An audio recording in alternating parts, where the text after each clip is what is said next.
Salut, j'espère que tu vas bien. Aujourd'hui, je vais te dire, à mon sens, ne perds pas ton temps avec ce genre d'homme. La sagesse du lion n'est pas la sagesse de la panthère. Ça veut dire que ce que tu vas entendre, c'est ma vision des choses. Tu peux ne pas être d'accord. Totalement normal. Mais si des points t'inspirent ou te permettent de revoir les choses sous un nouvel angle, ma mission elle est accomplie. C'est parti. Ne perds pas ton temps avec celui qui n'a pas d'argent. Celui qui ne peut pas faire ce que tu fais déjà, c'est pas la peine de t'encombrer avec. C'est fini le temps où tu es en galère, il est en galère, il a ses galères et il alourdit tes galères. On n'a plus le temps de se rajouter des galères.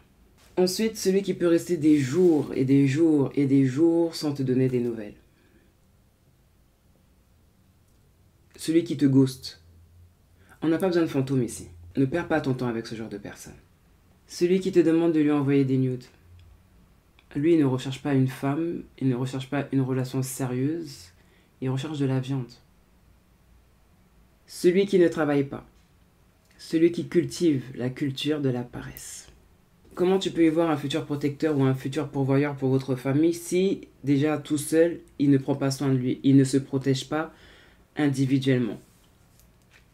Un proverbe dit que la paresse va si lentement que la misère la rattrape. Celui qui ne répond pas et qui ne correspond pas à tes attentes, à tes critères. Par exemple, pour moi, ça n'engage que moi. Mais quelqu'un qui marche en claquettes chaussettes, c'est pas possible. 0 sur 10. Celui qui investit sur l'extérieur, celui qui mise sur les apparences, celui qui prône les signes extérieurs de richesse, mais qui est vide à l'intérieur. Un zèbre sans rayures.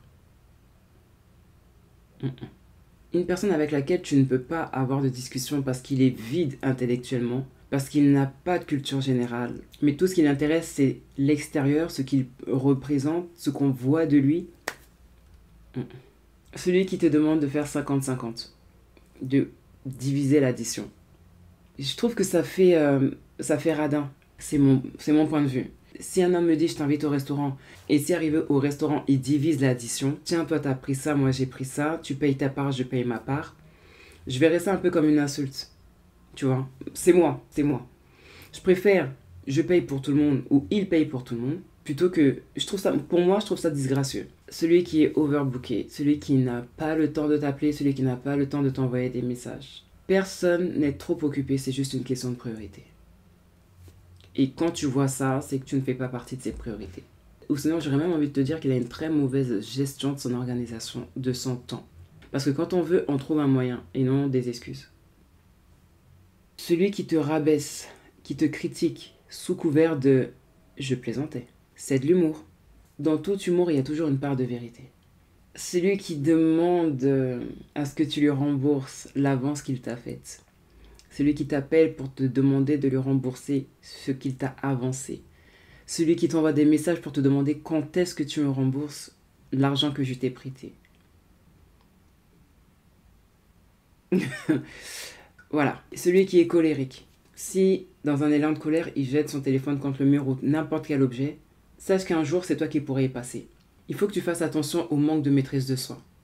Parce que la maîtrise émotionnelle et l'intelligence émotionnelle, ce sont des choses qui sont très importantes.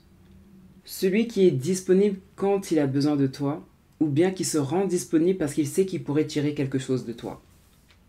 Ne perds pas ton temps avec celui qui te demande de l'argent, celui qui te demande de l'inviter. En gros, celui qui veut être pris en charge.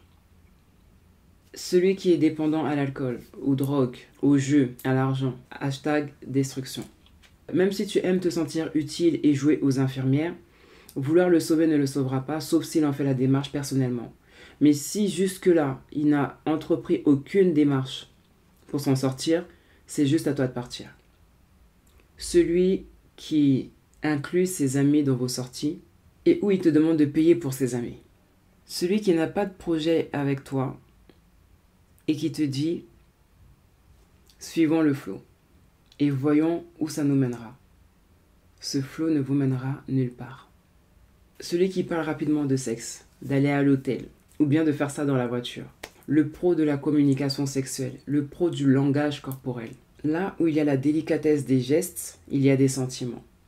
Mais là où il n'y a pas la délicatesse des gestes, il n'y a pas de sentiments. Celui qui est en couple ou celui qui est marié. Ne perds pas ton temps avec ce genre de personne parce que tu seras juste un divertissement pour lui, surtout quand ça ne va pas chez lui. Finis de jouer les bouches-trous et les intérimaires sentimentales. Celui qui est passif, toutes les décisions viennent de toi et toutes les prises d'initiative viennent de toi. Il n'a jamais d'avis, il n'a jamais rien à proposer, il ne sait jamais quoi faire. Celui qui veut te changer. Il y a une différence entre celui qui t'apprend des choses et ces choses te changent, plutôt que celui qui veut te changer en t'imposant ses choix et ses préférences.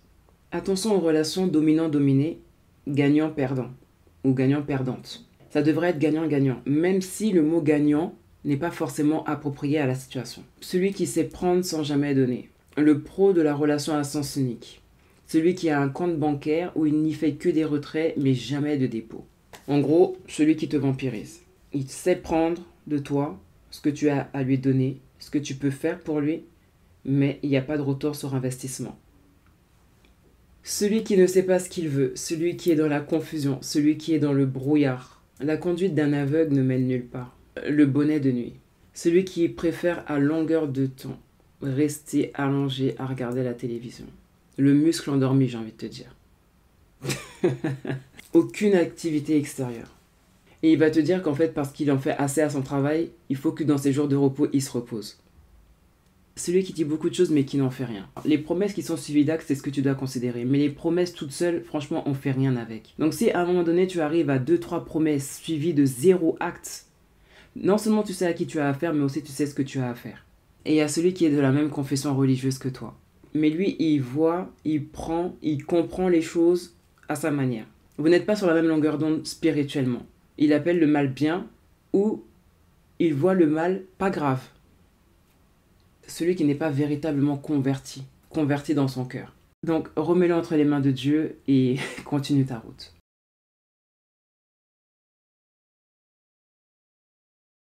Donc voilà ce que j'ai à te dire. Si tu ne veux plus qu'un homme te perde ton temps, sois sélective. Tiens-toi à tes critères et à tes limites. Il y a des priorités et des activités. N'accepte pas et ne tolère pas les excuses ainsi que les réponses foireuses. Ne sois pas émotionnel mais sois rationnel. Parce que ce sont les émotions qui nous font tomber dans les pièges de ces hommes qui savent jouer avec le côté émotionnel qui caractérise la femme. Ceux qui savent que les femmes écoutent plus avec le cœur qu'avec leurs oreilles. Écoute ton intuition. Sache dire non. Et sache tourner les talons quand les choses ne te conviennent pas. Il faut savoir laisser tomber certaines choses avant que ce ne soit toi qui tombe. Vois ta vie comme un cercle privé, dans lequel tout le monde n'a pas accès. N'importe qui ne peut pas y entrer. Il y a des clubs qui sont sélectifs, il y a des écoles qui sont sélectives. Seuls ceux qui correspondent aux critères y ont accès. Pourquoi tu laisserais n'importe qui rentrer dans ta vie? Ta vie, elle est précieuse. Et toi, tu es une pierre précieuse. Pourquoi est-ce que tu laisserais un vulgaire caillou tout détruire? L'œuf ne joue pas avec la pierre. Donc apprends à te préserver, tant en amour qu'en amitié. Et ne t'excuse pas d'être une femme qui a une vision, une direction. Ne laisse personne te dévier de ta direction. Et si quelqu'un parvient à te dévier de ta direction, ça aurait été fait avec ton accord. Parce que tu auras baissé certainement ta garde et cru à des fables qui t'auront convaincu. Et peu importe ce que les gens peuvent dire, peu importe ce que les gens peuvent penser, tu peux avoir la personne que tu mérites. Pour ça, il y a un petit secret qui est pas mal, c'est que tu sois la personne que tu veux avoir. Il est nécessaire d'être avant d'avoir. Voilà, c'est tout pour moi. J'espère que tu ressors avec quelque chose de cette vidéo, une inspiration, une autre manière de voir les choses, de penser à des choses auxquelles tu n'avais pas pensé. C'est tout pour moi, je te laisse avec ça. Sur ce, bon courage. Mouah.